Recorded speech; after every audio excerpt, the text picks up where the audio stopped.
ফ্যাসিবাদ বিদায় করে একটি বৈষম্যহীন বাংলাদেশ গড়ার এক দফা দাবিতে বুলেটের সামনে বুক চেতিয়ে মৃত্যুকে বরণ করে স্বৈরাচার বিদায় করা গেলেও বৈষম্যহীন রাষ্ট্র গড়ার পথে অগ্রগতি কতটুকু? একটি অবাধ সুষ্ঠু নির্বাচনের দিকে কি এগুচ্ছে বাংলাদেশ? আগামীর সরকারগুলো যেন ফ্যাসিবাদী না হয় সেই পথে কি এগুচ্ছে বাংলাদেশ? টানা সংস্কার আলোচনা শেষে জুলাই সনদ প্রস্তুতের পর এখন তার ভিত্তিতে নির্বাচন নাকি নির্বাচনের পরের সংসদের মাধ্যমে ধীরে ধীরে বাস্তবায়ন, না গণপরিষদ নির্বাচনের দাবি বা কেন? সংসদ নির্বাচন কি প্রচলিত পদ্ধতিতে না পিআর পদ্ধতিতে? পিআর কি? এমন নানা প্রশ্নের সাথে রাজনৈতিক বাহাসে যথাসময়ে নির্বাচন হবে কিনা তা নিয়েও শঙ্কা তৈরি হয়েছে। পিআর ও গণপরিষদ বিতর্ক নিয়েই কথা বলতে চাই আজকের জনতন্ত্র গণতন্ত্রে। আরআইসিএল জনতন্ত্র গণতন্ত্রে আপনাদের সঙ্গে আছি শেখ জায়েদ। আমাদের আজকের আলোচনায় তিনজন অতিথিকে আমরা আমন্ত্রণ জানিয়েছি। তিনজনই আমাদের সঙ্গে স্টুডিওতে উপস্থিত হয়েছেন। আমাদের ঠিক আমার ডান পাশে আছেন জনাব এবিএম মোশাররফ হোসেন, প্রশিক্ষণ বিষয়ক সম্পাদক বিএনপি, স্বাগত আপনাকে। তারপরে আছেন জনাব ইয়াসিন আরাফাত, সাবেক সভাপতি বাংলাদেশ ইসলামী ছাত্র শিবির, সহকারী সেক্রেটারি ঢাকা মহানগর উত্তর জামায়াতে ইসলামী, স্বাগত আপনাকে। তারপরে আছেন অ্যাডভোকেট মুজাহিদুল ইসলাম শাহীন, যুগ্ম আহ্বায়ক জাতীয় নাগরিক পার্টি এনসিপি, স্বাগত আপনাকে। যে বিষয়ে কথা বলতে চেয়েছিলাম সেটি হচ্ছে জাতীয় নির্বাচন, পিআর ও গণপরিষদ বিতর্ক। শুরুতেই পিআর নিয়ে যারা সবচেয়ে বেশি এই মুহূর্তে সোচ্চার, বাংলাদেশ জামায়াত ইসলামের যিনি অতিথি আছেন জনাব ইয়াসিন আরাফাত, আপনার কাছে আসতে চাই। আপনার দলের পক্ষ থেকে বেশ কয়েকটি বিষয় বলা হচ্ছে। সংস্কার বিচার পিআর ছাড়া নির্বাচন মানবে না জনগণ। আপনার দলের সেক্রেটারি গোলাম পরোয়ার বলেছেন পিআর ছাড়া স্বচ্ছ নির্বাচন সম্ভব নয়, ডাক্তার তাহের বলেছেন। ছাড়া বিএনপির পক্ষ থেকে বলা হয়েছে পিআর পদ্ধতি দেশের রাজনৈতিক ও সাংস্কৃতিক বাস্তবতায় উপযোগী নয়। বিএনপির ভারপ্রাপ্ত চেয়ারম্যান তারেক রহমান বলেছেন পিআর পদ্ধতির নির্বাচন দেশে চরম পন্থার পথ সুগম করবে, এটিও তিনি বলেছেন। মির্জা ফখরুল ইসলাম আলমগীর বলেছেন কিছু দল পণ করেছে পিআর ছাড়া নির্বাচনে যাবে না। এই যে বিষয়গুলো আছে, পিআর নিয়ে অনেক কথাবার্তা এবং নির্বাচন বিলম্ব বা নির্বাচন বানচালের ষড়যন্ত্র, এরকম নানান প্রসঙ্গ বলা হচ্ছে পিআর এর সাথে যুক্ত করে। পিআর এর বিষয়ে আপনাদের দলের পক্ষ থেকে এতদিন পর্যন্ত যতটুকু জনগণের সামনে উপস্থাপন করা হয়েছে যে মার্কায় ভোট দিবে মানুষজন, দল নির্ধারণ করবে যে কারা আসলে সেই মার্কায় প্রাপ্ত ভোটের ভিত্তিতে শতাংশের ভিত্তিতে এমপি হবে। এবং আরেকটু বিস্তারিত যদি বলেন এরপরে আর কি বলতে চান আপনারা? বিসমিল্লাহির রহমানির রহিম। আজকের টকশো সম্মানিত সঞ্চালক, আমার পাশে দুজন বিজ্ঞ আলোচক এবং দর্শকবৃন্দ যারা আমাদেরকে দেখছেন, সবাইকে শুভেচ্ছা এবং স্বাগতম জানাচ্ছি। জাতীয় রাজনীতিতে পিআর এখন একটি গুরুত্বপূর্ণ ইস্যু, গুরুত্বপূর্ণ বিষয়। জামাত ইসলামী এই পিআর ইস্যুটি নিয়ে আলোচনা করছে, অন্য অন্য রাজনৈতিক দল অনেকগুলো, আমরা প্রায় 15-16টা রাজনৈতিক দল ইতিমধ্যে তাদের প্রকাশ্য কর্মসূচি আমরা দেখেছি। এটা হচ্ছে 1992 সালে জামাত ইসলামীর সাবেক আমির ভাষা সৈনিক অধ্যাপক গোলাম আজম তিনি এই তত্ত্বটা প্রথম জাতির সামনে উত্থাপন করেন। এরপরে জামাত ইসলামের সহকারী সেক্রেটারি জেনারেল ইসলাম ছাত্র শিবিরের সাবেক কেন্দ্রীয় সভাপতি জনাব মোহাম্মদ কামরুজ্জামান 1992 সালে তিনি একটি বই লেখেন পিআর পদ্ধতি নিয়ে, যেটা এখনও সোশ্যাল মিডিয়া অনলাইনে বা পুস্তকে পাওয়া যায়। আমরা পিআর পদ্ধতিটি এই নির্বাচনে কেন নিয়ে আসলাম? দেখেন, আমাদের জাতীয় রাজনীতির যে সংস্কৃতি, এই সংস্কৃতিতে বিগত 53 বছরে যে নির্বাচনগুলো হয়েছে, 1991 সালের নির্বাচন, 2001 বা কিছু নির্বাচন মোটামুটি ভালো হয়েছে, কিন্তু বিতর্ক, তারপরে কেন্দ্র দখল, ব্যালট ছিনতাই, নমিনেশন বাণিজ্য, আবার একটা দলের পক্ষ থেকে প্রার্থী বাছাই করতে গিয়ে এলাকায় গ্রুপে গ্রুপে সংঘর্ষ হওয়া, নিহত হওয়া। শুধু সাম্প্রতিক নির্বাচনের যে কথা বলে 2024 সালে আওয়ামী লীগ একক নির্বাচন করেছিল আমি এবং ডামি দিয়ে, সেখানেই শুধু আওয়ামী লীগের নমিনেশন কে পাবে কে পাবে না, গ্রুপ ভেঙে 150 জন নিহত হয়েছে। এই জায়গা থেকে ফেসিবাদ তন্ত্র যারা এই নির্বাচনগুলোর মাধ্যমে কায়েম করেছিল, কি করা যায়? তো অনেক পরামর্শ আলাপ আলোচনার মাধ্যমে আমাদের কাছে বিষয়টা প্রতীয়মান হয়েছে পিআর পদ্ধতি একটা নতুন সিস্টেম, নতুন পদ্ধতি চালু করলে সন্ত্রাসের রাজনীতি, ব্যালট চিন্তায়ের রাজনীতি, প্রার্থী গ্রুপিং করতে গিয়ে যে মারামারি হানাহানির রাজনীতি, কালো টাকার প্রভাবের রাজনীতি, এই জায়গা থেকে উত্তরণ ঘটবে বলে আমরা দৃঢ়ভাবে বিশ্বাস করি। কেন বিশ্বাস করেন? আমরা বিশ্বাস করি এই জন্য, মার্কায় ভোটের জন্য কি কেন্দ্র দখল হতে পারে না? মার্কায় ভোটের জন্য কি হতে পারে না? মার্কায় ভোটের জন্য কেন্দ্র দখল আপনারা বিগত উপজেলা নির্বাচন বা ইউনিয়ন পর্যায়ে নির্বাচনে দেখবেন, ইউনিয়ন নির্বাচনের চেয়ারম্যান প্রার্থী নিয়ে ঝামেলা নাই, ঝামেলা হয়ে যায় কোথায়? মেম্বার নিয়ে, পারস্পরিক গোত্র বা কোন এলাকার কে প্রার্থী কি হবে। একটা এলাকাতে প্রথম সংঘর্ষটা কোথায় হয়? প্রথম সংঘর্ষ হয় দলের পক্ষ থেকে নমিনেশন কে পাবে, 2-3 প্রার্থী পারস্পরিক সংঘর্ষের ঘটনা ঘটে। যেমন আমার এলাকার নাঙ্গলকোট এখনো প্রার্থী ঘোষণা হয় নাই, ইতিমধ্যে বিএনপির আভ্যন্তরীণ কোন্দলে স্বেচ্ছাসেবক দলের একটা ইউনিয়নের আহ্বায়ক নিহত হয়েছে। এভাবে সারা দেশে এরকম 1.5 শতাধিক নিহতের ঘটনা আছে। এর পরবর্তীতে আবার যখন নমিনেশন দেওয়া হবে, এক দল আরেকদের বিরুদ্ধে বিক্ষোভ করবে, সংগ্রাম করবে, লড়াই করবে। এই যে রক্তপাতের ঘটনা, আজকে পর্যন্ত রক্তপাত উত্তরণের কোনো পদ্ধতি বা সিস্টেম জাতির সামনে আসেনি। আমাদের বিশ্বাস যখন পিআর পদ্ধতিতে সেন্ট্রালি নির্বাচন হবে, প্রতীকে নির্বাচন হবে, তখন এলাকার আভ্যন্তরীণ এই সংঘর্ষগুলো থাকবে না। এরপরে নমিনেশন বাণিজ্যের যে বিষয়টা আসছে সেটা থাকবে না। কিন্তু কথা যেটা আমাদের প্রতিপক্ষ যারা বলতে চান যে ভোট হবে এক জায়গায়, এমপি হবে আরেক জায়গায়, দেখেন এখানে যারা নির্বাচিত হবেন 300 সংসদ সদস্য, ওপেনলি তাদের তালিকা জাতির সামনে প্রকাশ করা হবে যে আমরা যত পার্সেন্ট ভোট পাবো 1 নাম্বার থেকে সিরিয়াল আমাদের প্রার্থী নির্বাচিত হবেন। তারা আইন প্রণয়ন, বাজেট পাস গুরুত্বপূর্ণ ভূমিকা পালন করবেন।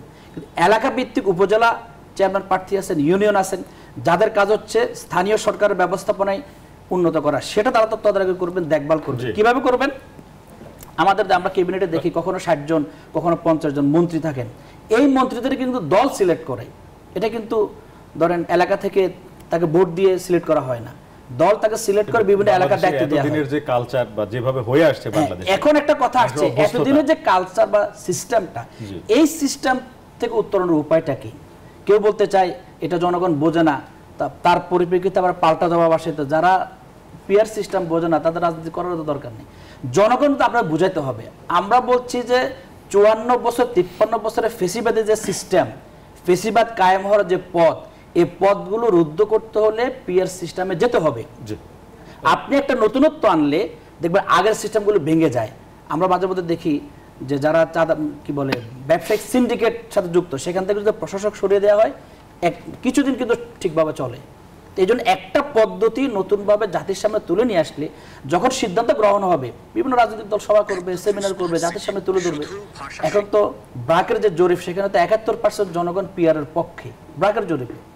তো এই 71% জনগণ যদি এখনই পক্ষে থাকে, যদি এটা মেজরিটি পার্সেন্টকে নিয়ে জরিপটা হয়নি, আমার বিশ্বাস যে যদি রাজনৈতিক দলগুলো সিদ্ধান্তে উপনীত হয়, এটা মানুষের কর্ণ করে পৌঁছানো তার সুফল কি এবং কোন পদ্ধতিতে হবে, এটি সভা, সমাবেশ, সেমিনার, সিম্পোজিয়াম, আলাপ আলোচনা সকলভাবে আমার মনে হয় জনগণ ক্লিয়ারলি বুঝতে পারবে। এটা অসুবিধা হওয়ার কোনো কারণ। আপনাদের হচ্ছে বিশ্বাস যে পিআরএ হচ্ছে সংখ্যা, বিশ্বাস এবং আমাদের দৃঢ় দাবি, আমাদের যে 7 দফা দাবিতে জামাত ইসলামী বর্তমানে বিভিন্ন কর্মসূচি পালন করছে, তার মধ্যে গুরুত্বপূর্ণ হলো পিআর পদ্ধতি নির্বাচন করা, সংস্কার নিশ্চিত করা এবং জুলাই সনদের আইন ভিত্তিক। ওই প্রসঙ্গে আসবো, অ্যাডভোকেট মুজাহিদুল ইসলাম শাহীন আপনার কাছে আসতে চাই। পিআর প্রসঙ্গে আপনাদের হচ্ছে আপার হাউস পর্যন্ত দাবি আছে, আপনারা একটু স্পষ্ট করবেন তো জনগণের সামনে, কারণ পিআর নিয়ে আমরা যতটুকু জানি উনি অতটুকু রিপিট করেছেন, তারপর আরেকটু বলেছেন নতুন করে।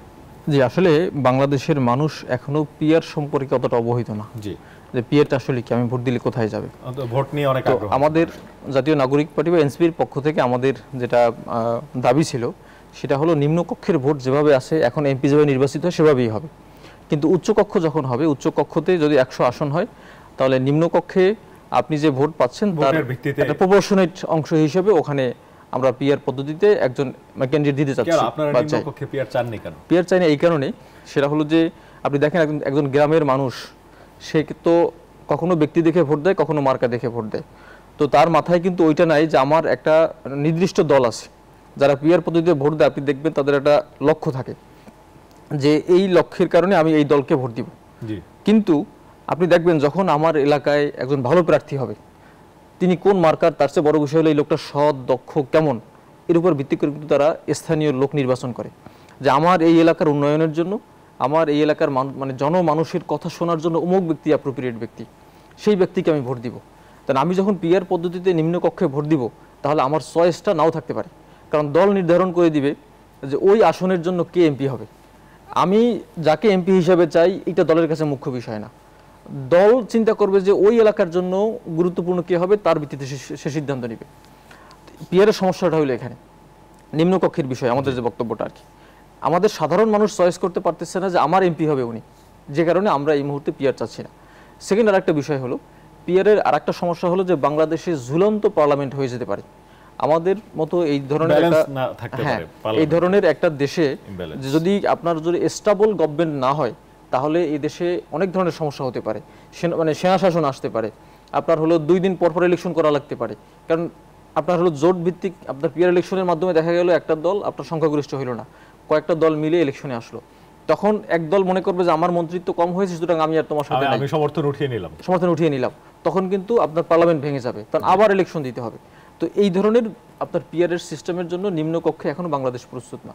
এজন্য আমরা মনে করি 300 আসনে এখন এই বর্তমান এক্সিস্টিং পদ্ধতিতে ইলেকশন হোক, কিন্তু উচ্চকক্ষে দক্ষ, যোগ্য এবং হলো মেধাবী, আপনার বুদ্ধিজীবী, কলামিস্ট, লেখক, সাংবাদিক সব লেভেলের লোক দিয়ে যারা আইন প্রণয়ন করে, নিম্নকক্ষে আইন প্রণয়ন করার পরে উচ্চকক্ষে ভেটিংয়ের জন্য পাঠাবে, উচ্চকক্ষ যারা বিজ্ঞজন থাকবে তারা দেখবে, দেখার পর আইনটা পাস হবে। এই কারণে এখন উচ্চকক্ষে যদি আপনার পিয়ারটা আসে, সেক্ষেত্রে আস্তে আস্তে যদি বাংলাদেশের মানুষ প্রয়োজন ফিল করে, তখন এটা নিম্নকক্ষ অ্যাডপ্ট করা যাবে। জি, ধন্যবাদ আপনাকে। আপনাদের গণপরিষদ বিষয়ে পরে আসবো। এবিএম মোশাররফ হোসেন, আপনার কাছে আসতে চাই। পিআর নিয়ে সুবিধা অসুবিধা দুটোই ওনারা বলেছেন, আপনি এর সঙ্গে যদি যুক্ত করেন। না, ধন্যবাদ আপনাকে, ধন্যবাদ সহ আলোচক। এখানে একটা কথা বলতে হবে, আমাদের দেশের কালচার, জনগণের অভ্যস্ততা এবং সামগ্রিক অবস্থা বিবেচনা করে আপনার সিদ্ধান্ত নেওয়াই রাজনৈতিক দলের হলো কাজ। এখন রাজনৈতিক দল যদি জনবিচ্ছিন্ন হয়ে সিদ্ধান্ত নেয়, সেই রাজনীতিও টিকবে না এবং এই সিদ্ধান্ত বাস্তবায়নের ক্ষেত্রে একটা চরম প্রতিবন্ধকতা তৈরি হবে। পিআর আপনাকে প্রথমে দেখতে হবে বাংলাদেশের 100% মানুষের যদি আপনি জরিপ করেন কত পার্সেন্ট পিআর বোঝে, ইজ দ্য ইম্পর্টেন্ট প্রবলেম। কারণ আপনাকে আগে তাকে তৈরি করতে হবে যে পিআর এই পিআর করলে এটা করলে এই একটা ধারণা যাবে। আমরা এখনো পর্যন্ত সেই ধরনের কোনো প্রস্তুতি রাজনৈতিক দল, সরকার, নির্বাচন কমিশন এখনো কিন্তু নেয়নি। যদি না নেয় তাহলে জনগণ আপনি দিলেন, জনগণ যদি না বোঝে সেই সিস্টেমকে কি তাকে অ্যাডাপ্ট করতে পারবেন? আপনি পারবেন না। এক নাম্বার 2 হলো আমাদের দেশে যেটা হয়, আপনি সবচেয়ে বড় ব্যাপার বাংলাদেশের আর্থসামাজিক অবস্থা আপনাকে বিশ্লেষণ করতে হবে। আমার দেশের লোক দেখতে চায় কে আমার প্রার্থী, কে এমপি হবে, হ্যাঁ, কে আমার প্রার্থী হবে। কারণ পার্টি যেমন তাকে নমিনি করে, এক পার্টি কিন্তু তাকে জেতানোর সকল ভূমিকা নিতে পারে না। পার্টির তার একটা ইমেজ আছে, ব্যক্তি একটা ইমেজ আছে, এলাকার মানুষের একটা চয়েসের একটি বিষয় আছে। যে কথাটি অ্যাডভোকেট শাহিন বলেছেন যে আপনার দক্ষতা, জনগণের প্রতি আপনার দায়বদ্ধতা, এলাকার প্রতি আপনার কন্ট্রিবিউশন এবং আপনি ওই এলাকার ভাগ্য পরিবর্তনের জন্য আপনি কি করতে পারবেন, এটা খুব ইম্পর্টেন্ট ফ্যাক্টর একটা ইলেকশনে। কিন্তু পিআর পদ্ধতিতে কিন্তু এই সুযোগটা নেই। আমার কে প্রার্থী আমি জানি না।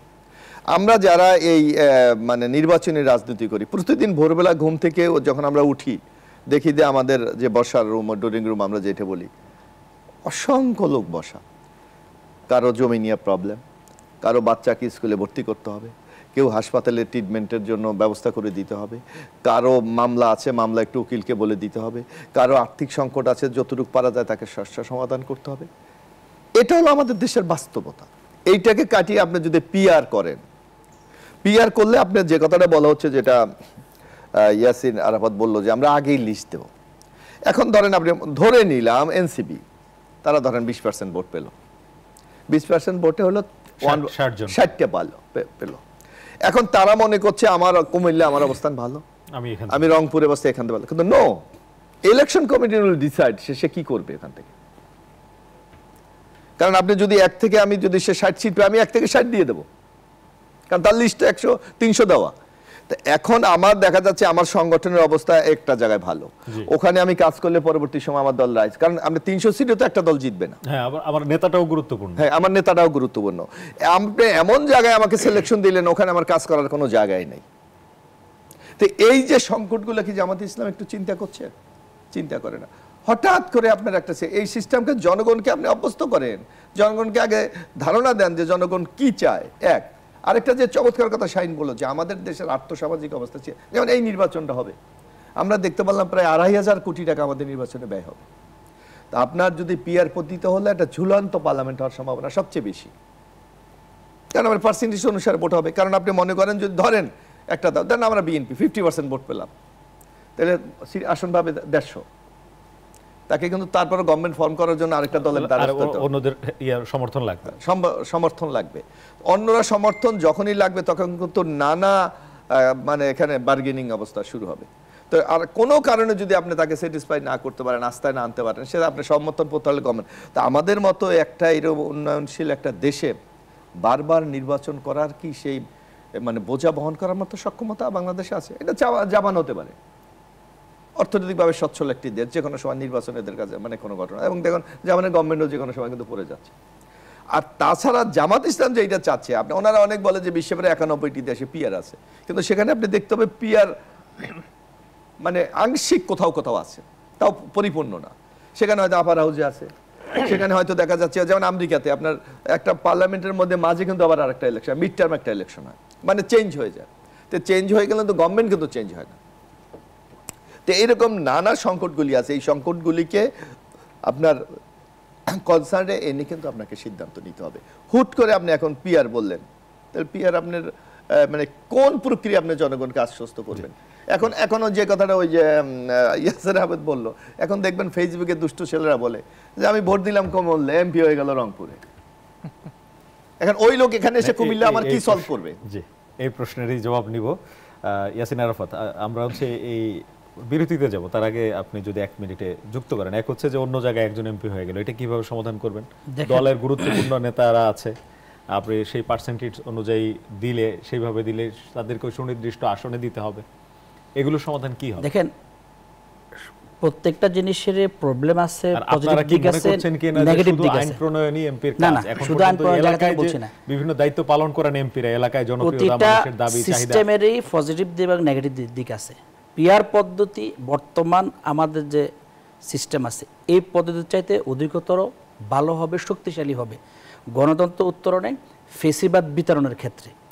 আমরা 53 বছর ধরে এই সিস্টেমে তো ছিলাম, এই সিস্টেম থেকে আমরা বলছেন যে পিআর হলে এই সমস্যা ওই সমস্যা হবে, কিন্তু আমি এখন যে সিস্টেমে ভোট করছি আমার সমস্যা হচ্ছে না। পিআর হলে কি দল ফেসিবাদ হয়ে যাবে? দলগুলো ফেসিবাদের জায়গা থেকে মুক্ত হবে। আমি একটু যোগ করি, যেমন আপনি নমিনেশন মানে সিলেক্ট করবেন কিন্তু পার্টি করবে। তো পার্টি তো এখানে তো এই যে বলা হচ্ছে মনোনয়ন বাণিজ্য কমবে, আমি মনে করি এটা তার ভয়ঙ্কর আকার ধারণ করবে। ভোটের পরে তো মনোনয়ন বাণিজ্য বেড়ে যেতে পারে। আচ্ছা, এখানে ইয়াসিন ভাইয়ের কথা অনুযায়ী ধরা হয়, তাহলে মনে করেন এখন কল্যাণ পার্টি ইলেকশন করলো, আওয়ামী লীগের সব লোকজন বলে যে কল্যাণ পার্টিতে ভোট দাও, কল্যাণ পার্টিতে ভোট দাও, কল্যাণ পার্টি হয়ে যাবে হলো 25%। তখন আপনি কি করবেন? শুনেন, কিছু বিষয় আপনার অবাস্তব কল্পনা বিলাসের মতো যুক্তি উপস্থাপন করলে আসলে সত্যি কথা সেটা যুক্তি হতে পারে না।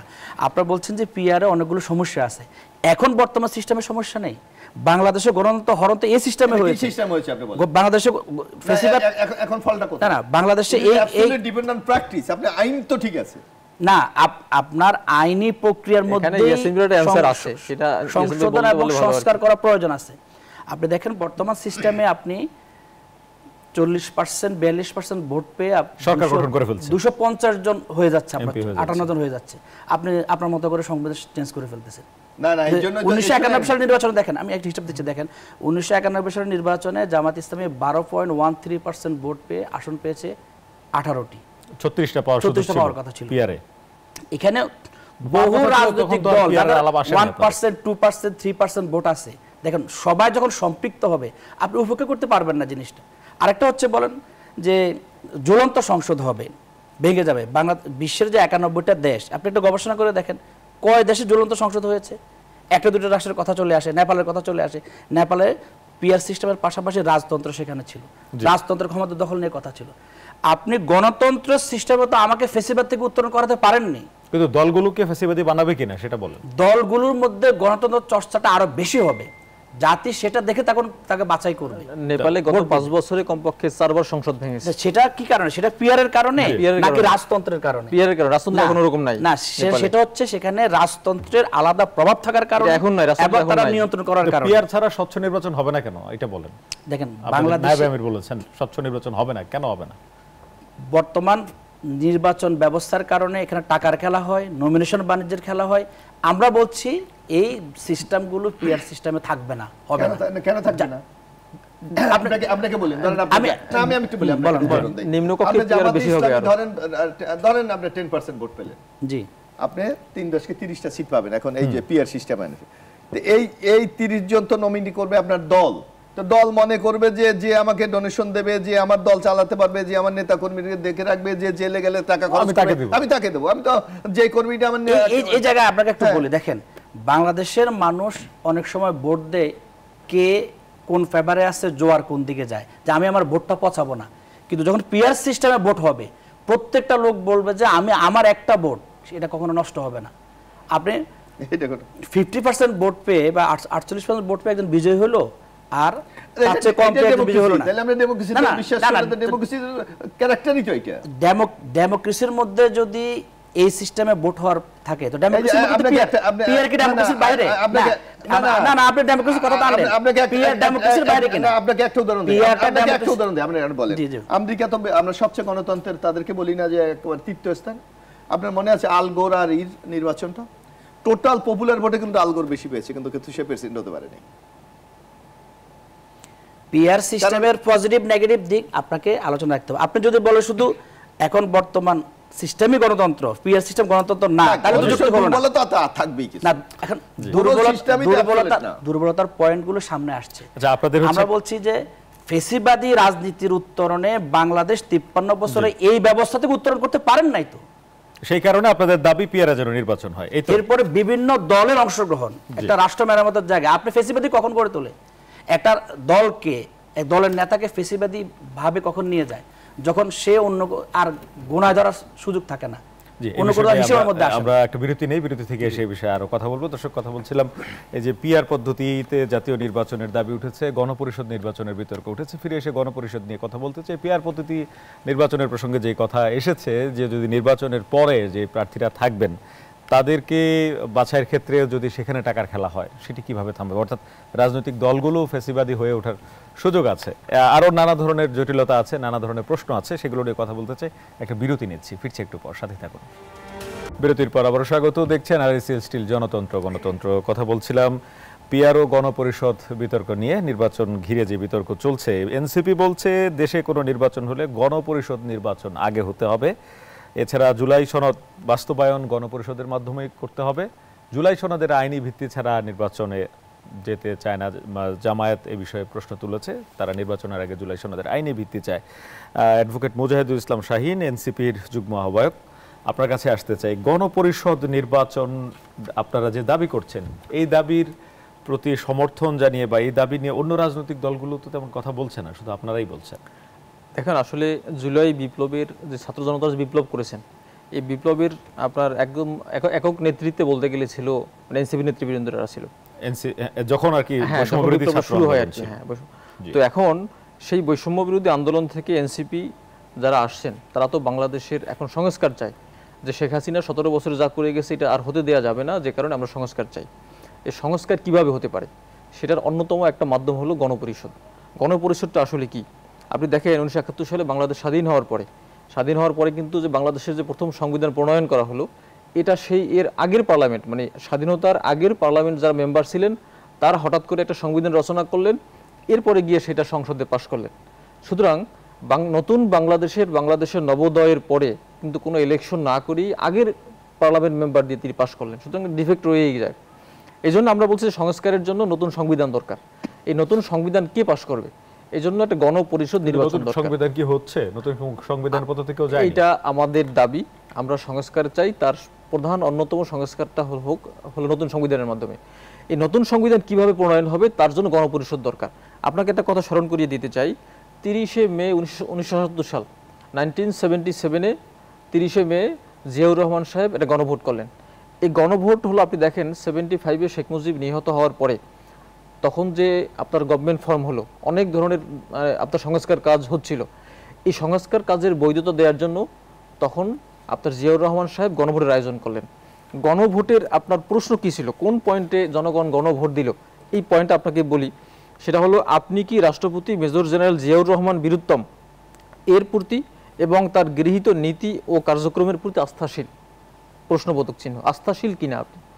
তো আস্থাশীল কিনা এই প্রশ্নে শুধু গণভোট হয়েছে এবং 98.9% মানুষ সেখানে ভোট দিয়ে তারা বলছে যে হ্যাঁ, আমরা জিয়াউর রহমান সাহেবের প্রতি এবং তার গৃহীত কার্যক্রমের প্রতি আমরা আস্থাশীল।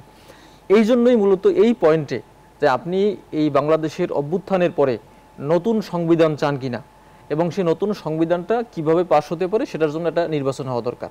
সেটা আপনি গণভোট বলেন, এই গণভোটের মাধ্যমে গণপরিষদ গঠন হোক, গণপরিষদ একটি নতুন সংবিধান নিয়ে আসুক, জি, ধন্যবাদ। এটা হলো আমাদের প্রত্যাশা। ধন্যবাদ কারণ আপনাকে। 5 আগস্টের বিপ্লবের পরে এই সরকার সংবিধানের অনুচ্ছেদ 106 এর অধীনে গঠন হলেও তারপরে কিন্তু একটা প্রশ্ন রয়ে যায়। এই প্রশ্ন নিরসনের জন্য এই সরকারের বৈধতা নিয়েও গণভোটটা হতে পারে। জি, ধন্যবাদ আপনাকে। এই সরকারের বৈধতার কথা বিএনপিও বলেছে যে পরবর্তী সংসদ হলে সংসদ এই সরকারের কার্যক্রমের বৈধতা দিবে, এবং এখানে ঐক্যমত কমিশনের যে সেটা আলোচনা পরবর্তী সংসদ দিবে, জি। কিন্তু আমরা তো এখন দিয়ে দিতে পারি। আচ্ছা। তা আমরা পরবর্তী সংসদের জন্য কেন অপেক্ষা করব? যে পরবর্তী সংসদের জন্য কেন অপেক্ষা, আস্থা কেন রাখা যাচ্ছে না, আর আপনারা সংসদের আগেই কেন জুলাই সনদের বৈধতা চাচ্ছেন, আইনি ভিত্তি চাচ্ছেন? দেখেন, বাংলাদেশের রাজনীতির ইতিহাসে যারা নির্বাচনের আগে ম্যানিফেস্টোতে যা বলে এই কথা পরবর্তীতে বেশিরভাগ পূরণ করতে পারে না, রাখে না। নির্বাচন সামনে রেখে ঐক্যমত কমিশনে প্রথম দফায় 44 দিন, দ্বিতীয় দফা প্রায় 25-26 দিন আলাপ আলোচনা হলো। সকল দল মিলে একমত হলো যে বিষয়গুলোতে জি, জামাত ইসলামী সহ অধিকাংশ দল চাচ্ছে তার আইনি ভিত্তি। বিএনপি সেক্ষেত্রে বলছে যে তারা পরবর্তীতে যারা নির্বাচিত হবে তারা সেটা সংশোধন করবে। দেখেন, 90-এর গণঅভ্যুত্থানের পরে জি, যে নির্বাচনটা হলো এটা এক ধরনের তত্ত্বাবধায়ক সরকারের আদলের একটা নির্বাচন। কথা ছিল বিএনপি সেটা সংসদে পাশ করে তত্ত্বাবধায়ক সরকার ব্যবস্থাটাকে প্রতিষ্ঠা করবে, কিন্তু সেখানে কি হলো, বিএনপি জনগণ কথা রাখলো না। তারা 96-তে একটা একতরফা নির্বাচন দিয়ে 15-16 দিন থেকে 173 দিন হরতাল করা লাগলো, যেই আইডিয়াটা 90-এর পরবর্তী 91 নির্বাচনে অ্যাপ্লাই করা হলো আপনারা সেটার জন্য। একসাথে দীর্ঘদিন জোটে ছিলেন, এখন না, বিশ্বাস না, করতে না, পারছেন না কেন? না, আমি বিশ্বাস করা না করার কথা বলছি না, জি। রাজনৈতিক সংস্কৃতির কথা বলছি। জি। এখন বিএনপি পিআর পদ্ধতির বিষয়টা যখন সামনে আসে তখন যে কথাটা তাদের সামনে বলে যে আমরা বহুদিন ধরে রাজনৈতিক সংস্কৃতির মধ্যে আছি, এখানে এটা কিভাবে ভেঙে দেওয়া যায়।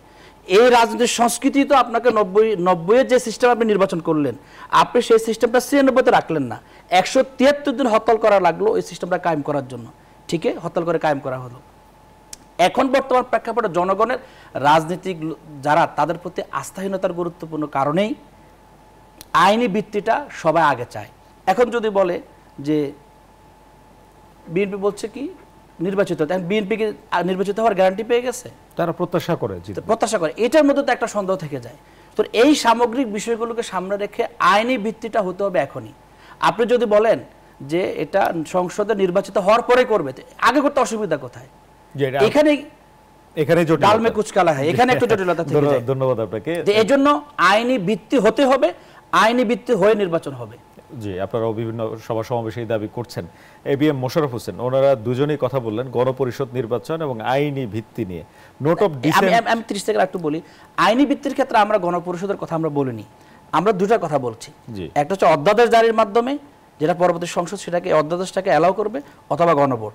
এই দুটার নজির বাংলাদেশে আছে। যে অধ্যাদেশকে অ্যালাউ করা পরবর্তী, আলটিমেটলি তো পরবর্তী সংসদ অ্যালাউ করা নিয়ে আছে। আপনি আগে যখন জনগণ একটা ম্যান্ডেট পেয়ে যাবেন, একটা সিস্টেমে দাঁড়িয়ে যাবে, পরবর্তী সরকার জামাতের সরকার হোক, বিএনপি সরকার হোক, যে সরকার হোক, এই গণঅভ্যুত্থানের যে ফসল সেটাকে তারা অস্বীকার করতে পারবে, সুযোগ থাকবে না। আপনারা এই সিস্টেমটাকে না করে আস্থা রাখতে পারছেন না, সেজন্যই ভাবে। হ্যাঁ, জনগণ আস্থা রাখতে পারছে না, আমরা জনগণের ভাষায় কথা বলছি। এবিএম মোশাররফ হোসেন, সবাই জনগণের না, এখানে যুক্তি দিয়েই বলে। এখানে যখন অ্যাডভোকেট শাহিন একটা কথা বলেছে আর ইয়াসির আরাফাত একটা কথা বলেছে, আপনাকে দুটি কথার মধ্যে তাদের কিছু গ্যাপ আছে। যেমন একটা হলো যে জিয়াউর রহমান সাহেব যখন ক্ষমতায় এসেছিলেন তখন দেশে কিন্তু সামরিক আইন ছিল, দেশে কোনো কনস্টিটিউশনাল গভর্নমেন্ট ছিলেন না। খন্দকার মোস্তাক আহমেদ 1975 সালের 20 আগস্ট একটা প্রজ্ঞাপন জারি করলেন যে এখন থেকে দেশে সামরিক আইন জারি করা হলো, যে এটা 15 আগস্ট থেকে কার্যকর হবে, হয়েছে অলরেডি উনি বলেছে। সুতরাং তখন কিন্তু কোনো কনস্টিটিউশনাল গভর্নমেন্ট ছিল না, যার জন্য জিয়াউর রহমান সাহেব যে সিদ্ধান্তগুলি নিয়েছিলেন সেগুলিকে কিন্তু পরবর্তীতে 79 সংসদে পাশ করতে হয়েছিল। এটাকে আপনাকে মনে রাখতে হবে। আর এখন কিন্তু সেই প্রেক্ষাপটটা নাই, দেশে অ্যাবসলিউটলি একটা কনস্টিটিউশনাল গভর্নমেন্ট আছে, রাষ্ট্রপতি আছে, তার নিযুক্ত প্রধান উপদেষ্টা আছে, তার মন্ত্রী পরিষদ আছে, এবং অলরেডি দেশ একটা কনস্টিটিউশনাল চলতেছে। সুতরাং দুটো শাসনের মধ্যে কিন্তু একটা ডিফারেন্স আছে। এক, আর ইয়াসির আরাফাত যে কথাটি বলছেন যে আইনি ভিত্তি, আইনি ভিত্তি দেওয়ার এখনই বাংলাদেশে বৈধভাবে একটাই পথ আছে, রাষ্ট্রপতির অর্ডিন্যান্স, এছাড়া কোনো পথ নাই। আর ওনারা আইনি ভিত্তি বলতে কি বোঝাতে চাচ্ছে আমি তো এটা বুঝতে পারছি না। আইনি ভিত্তি একমাত্র দিতে পারে কনস্টিটিউশন, যেটা সংসদের মাধ্যমে অ্যামেন্ডমেন্টের মাধ্যমে সম্ভব। এখন আপনি কিভাবে আইনি ভিত্তি দেবেন? কিভাবে চান? হাউ অধ্যাদেশের কথা বলছি। অধ্যাদেশ আমরা তো রাজি অধ্যাদেশ, তো আপনার কিন্তু অধ্যাদেশ দিলে এটা আইন না, অধ্যাদেশ দিলে এটা আইন না। আপনারা অধ্যাদেশে কোনোভাবে রাজি হন নাই। আজকে বলে কালকে প্রেস নোট জারি করেন যে অধ্যাদেশ না, জারি। আমি বলি অধ্যাদেশ বিএনপি স্পষ্ট কি বলছে, সালাউদ্দিন সাহেবের বক্তৃতা বলেন, এই যে জুলাই সনদ, জুলাই ঘোষণা ক্ষেত্রে আমাদের কোনো আপত্তি নেই। না না, যদি এই কথাই হয়ে থাকে, আমি বলি আপনাকে, আপনি তো এই জায়গাতে আপনাদের গ্যাপ আছে। যদি এই কথাই হয়ে থাকে তাহলে এখন আমাদের আইনের চাচ্ছে ভিত্তিতে, অধ্যাদেশ। না আমি একটু বলি, আরে ভাই আপনি একটা জিনিস বোঝেন, অধ্যাদেশ তো এখন জারি হবে, এটা তো কোনো আপত্তি নাই, কিন্তু অধ্যাদেশটা তো আইনে পরিণত করবে নেক্সট পার্লামেন্ট। আপনি এখন আইনি ভিত্তি কিভাবে চান? আমরা মনে করি যে নেক্সট পার্লামেন্টে যেটা পাস হবে তার আইনি ভিত্তিটা এখনো রচনা হবে। আরে আইনি ভিত্তি আপনি কিভাবে, এই অধ্যাদেশ রাষ্ট্রপতি দিলে না, এটা কার্যকর হবে পরবর্তী সংসদে, ভিত্তিটা রচনা হবে এখন।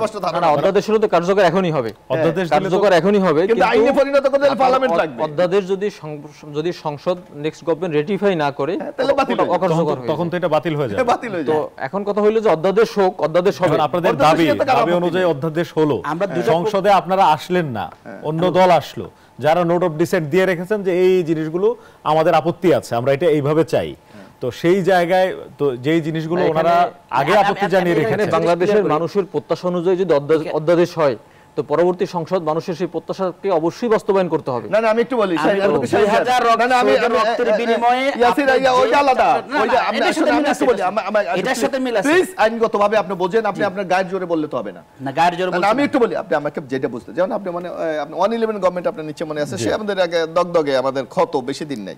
111 গভর্নমেন্ট তৎকালীন রাষ্ট্রপতি 142টা অর্ডিন্যান্স জারি করছে, শাহিন অ্যাডভোকেট সাহেব জানার কথা। শেখ হাসিনা গভর্নমেন্ট কিন্তু মাত্র 39কে আইনে পরিণত করছে, বাকিগুলো কিন্তু অটোমেটিক বাতিল হয়ে গেছে। কারণ পার্লামেন্ট শুরু হওয়ার মধ্যে 60 দেশের মধ্যে যদি আপনি এটা আইনে পরিণত না করলেন তাহলে সেটা বাতিল হয়ে যাবে। এই সংকট আপনি সে কিভাবে সমাধান করবেন? এই সংকটের সমাধান হচ্ছে এবার যে অধ্যাদেশ জারি হবে এটা হচ্ছে ছাত্র জনতার। আরে ভাই আপনি আইনের কথা, ছাত্র জনতা এটা তো কোনো এর সমাধান একটা আছে, সমাধান আছে। মশরুফ ভাই, আমি আপনাকে বলি সমাধান। আমি just বলার শেষে আপনার সাথে যোগ করছি। আচ্ছা, ছাত্র জনতার ঐতিহাসিক চাহিদার পরিপ্রেক্ষিতে অধ্যাদেশ জারি হবে। এই অধ্যাদেশ যারা উপেক্ষা করবে তাদের বিরুদ্ধে আবার গণঅভ্যুত্থান হবে। আর সেটা অন্য পরবর্তী সংসদে সমাধানটা এখানে আছে। আপনার যে আপনি যে জুলাই সনদ চান, জুলাই মানে আপনার প্রোক্লামেশন চান, জুলাই চার্টার চান, এই জুলাই চার্টারই তো এগুলো সব ঐক্যবদ্ধভাবে আপনার সমর্থন করবে। এই জুলাই চার্টারে যদি সব দলগুলো ঐক্যবদ্ধভাবে স্বাক্ষর করে এবং সেই অনুযায়ী অধ্যাদেশ হয়, তাহলে পরবর্তীতে সংসদ বিএনপি আসলে কেন করবে না? সে জুলাই ওই জায়গায় যাচ্ছে না তারা কিন্তু ওই জায়গাতে সবাই থাকলে সমস্যাটা কোন জায়গায়? ওই জায়গাতে মানে এই যে অধ্যাদেশে যে সবার ঐক্যমতের ভিত্তিতে রাষ্ট্রপতি অধ্যাদেশ দেখ বা যেভাবেই হোক, সেটা পরবর্তী সংসদে তো নিতেই হচ্ছে, তাহলে সমস্যাটা কোন জায়গায়? না, আমি তো কথা বলছি, বিএনপি এখন এটা মানতে অসুবিধা। না না, এখানে এখানে একটু সংকট আছে, সংকট আছে। আগামী সামনে আমাদের একটি নির্বাচন, জি নির্বাচনে এই পয়েন্টটা একটু বলেন না, যেটা উনি আমাকে বললেন। আমি এটা রাজি। আরে সংকটটা কি? আপনি এটা তো অসুবিধা কোথায়? আমি আইন জানি, আমি আইন জানি বলছি। আপনি এখন এই অর্ডিন্যান্স জারি করলেন না, আপনি অধ্যাদেশ জারি করলেন, তো অধ্যাদেশটা জারি করার পর আপনার কিন্তু সামনে একটা ইলেকশন হচ্ছে। ইলেকশনে আপনি কিন্তু একটা এজেন্ডা নিয়ে জনগণের কাছে যাবেন। যদি আপনি আমাকে রাইট দেন, ভোট দেন, তাহলে আমি আপনাকে এইটা বাস্তবায়ন করব। আমি অধ্যাদেশ না না আমি বলি নো, অধ্যাদেশ আমি নাও বলতে পারি, আমি বলতে পারি জুলাই চার্টারে স্বাক্ষর করবেন। তো জুলাই চার্টারে স্বাক্ষর করলে আপনি অধ্যাদেশ কেন রেডিফাই করবেন না পরবর্তী? রেডিফাই আমার কিন্তু নোট অফ ডিসেন্ট আছে। না, এই নোট অফ ডিসেন্ট মানতেছেন না। না, যখন আপনি জুলাই চার্টারে আন্দোলন আমি স্বাক্ষর করব, আমার কিন্তু নোট অফ ডিসেন্ট জুলাই চার্টারে স্বাক্ষর করবেন না বললে আমি কিন্তু জুলাই চ্যাপ্টারে আমি কিন্তু নোট অফ ডিসেন্ট দেওয়া আছে। না না, জুলাই চার্টারে যখন হবে মানবে না। বলি ভাই, আমি এক্সপেক্ট বললি বিএনপি কেন নোট অফ ডিসেন্ট দিয়েছে? আমি বলি সেটা আপনি দিয়েছেন ঐক্যমত কমিশনে দিয়েছেন নোট অফ ডিসেন্ট। আপনি কিন্তু জুলাই ঐক্যমত কমিশনের মাধ্যমে তো চার্টার, জুলাই চার্টারে যখন সবগুলো দল স্বাক্ষর করবে তখন তো ঐক্যমতের ভিত্তিতে করবে। না না নো না না, মানে জুলাই চার্টার যখন হবে বা জুলাই ডিক্লারেশন যখন হবে, ঐক্যমতের ভিত্তিতে ওখানে স্বাক্ষর করবে। যদি ঐক্যমতের ভিত্তিতে সকল দলগুলো স্বাক্ষর করে, তার পরবর্তী সংসদে গিয়ে সেই অর্ডিন্যান্স তো আপনাকে রেডিফাই করতেই হবে। এখানে বলা যেমন আমি বলি, তাহলে ওখানে নোট অফ ডিসেন্টের অংশগুলো বাদ যাবে, নোটা বাদ যাবে না, ওই পয়েন্টগুলো ওখানে নোট অফ ডিসেন্ট তো দিয়েছে, থাকবে না। কে বলছে?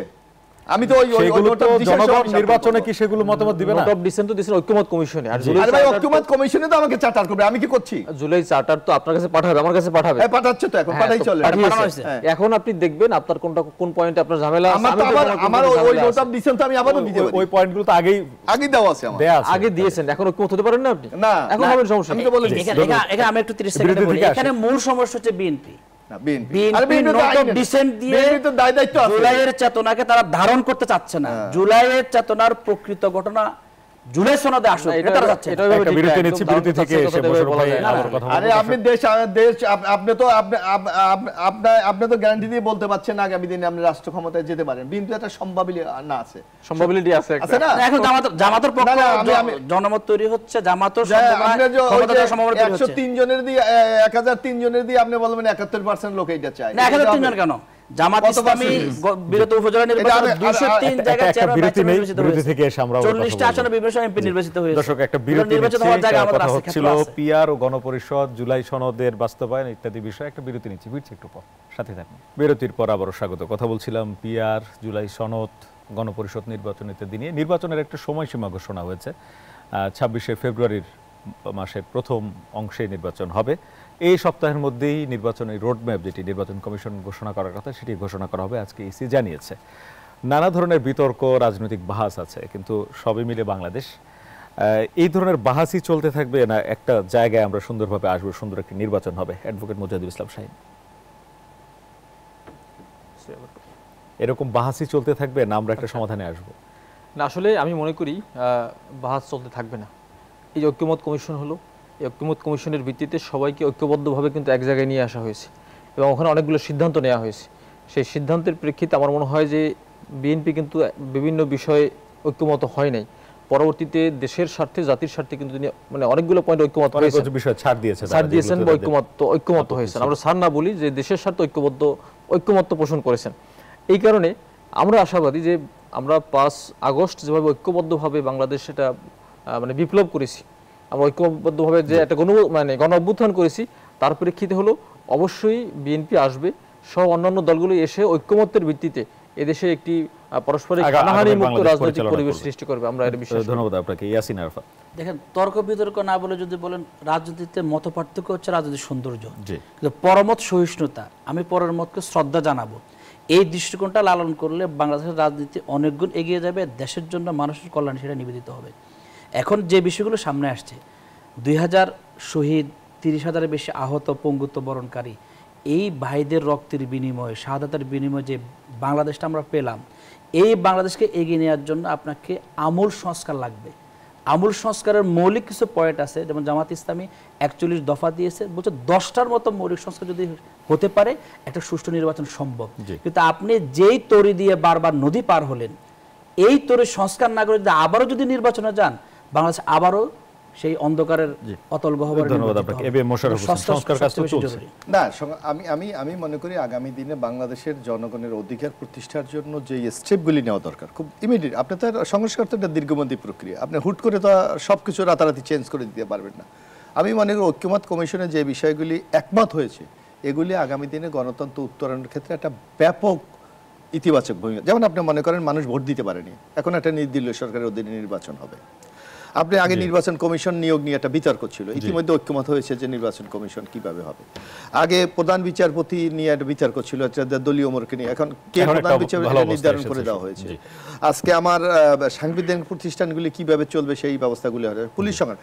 আমি মনে করি এই জিনিসগুলিকে যদি আমরা ধরে রাখতে পারি, এই পরিবর্তনগুলি অথবা এই সংস্কারটা, তাহলে আগামী দিনে জনগণের একটা সরকার বা জনগণের বাংলাদেশ আমরা পাবো বলে। অনেক ধন্যবাদ আপনাদের তিনজনকেই। বর্তমান অন্তর্বর্তী সরকারের যে দায়িত্ব, সেটি হচ্ছে জুলাই সনদের যেই কাজ চলছে, সংস্কার, বিশেষ করে রাষ্ট্রের যে সংস্কার কাজ, সেগুলো, জুলাই গণ অভ্যুত্থানে যারা নির্যাতিত হয়েছেন, যারা শহীদ হয়েছেন, সেই হত্যার বিচার কাজ করা এবং একটি সুষ্ঠু নির্বাচন করা, যেটি জনগণের প্রত্যাশা, যেমন প্রত্যাশা তেমন করা। সেই জায়গায় রাজনৈতিক দলগুলোর সাথে যে ঐক্যমত্য হচ্ছে বিভিন্ন বিষয়ে, সেই প্রসঙ্গ ধরে, সেই সূত্র ধরে একটি সুন্দর নির্বাচন আয়োজন করা এবং প্রয়োজনীয় সংস্কারটি করা, যেটি মানুষ প্রত্যাশা করে, সেই প্রত্যাশা আমরাও করছি আজকের আলোচনা থেকে, এবং আজকের আলোচনা এখানে শেষ করছি। ভালো থাকবেন, সুস্থ থাকবেন।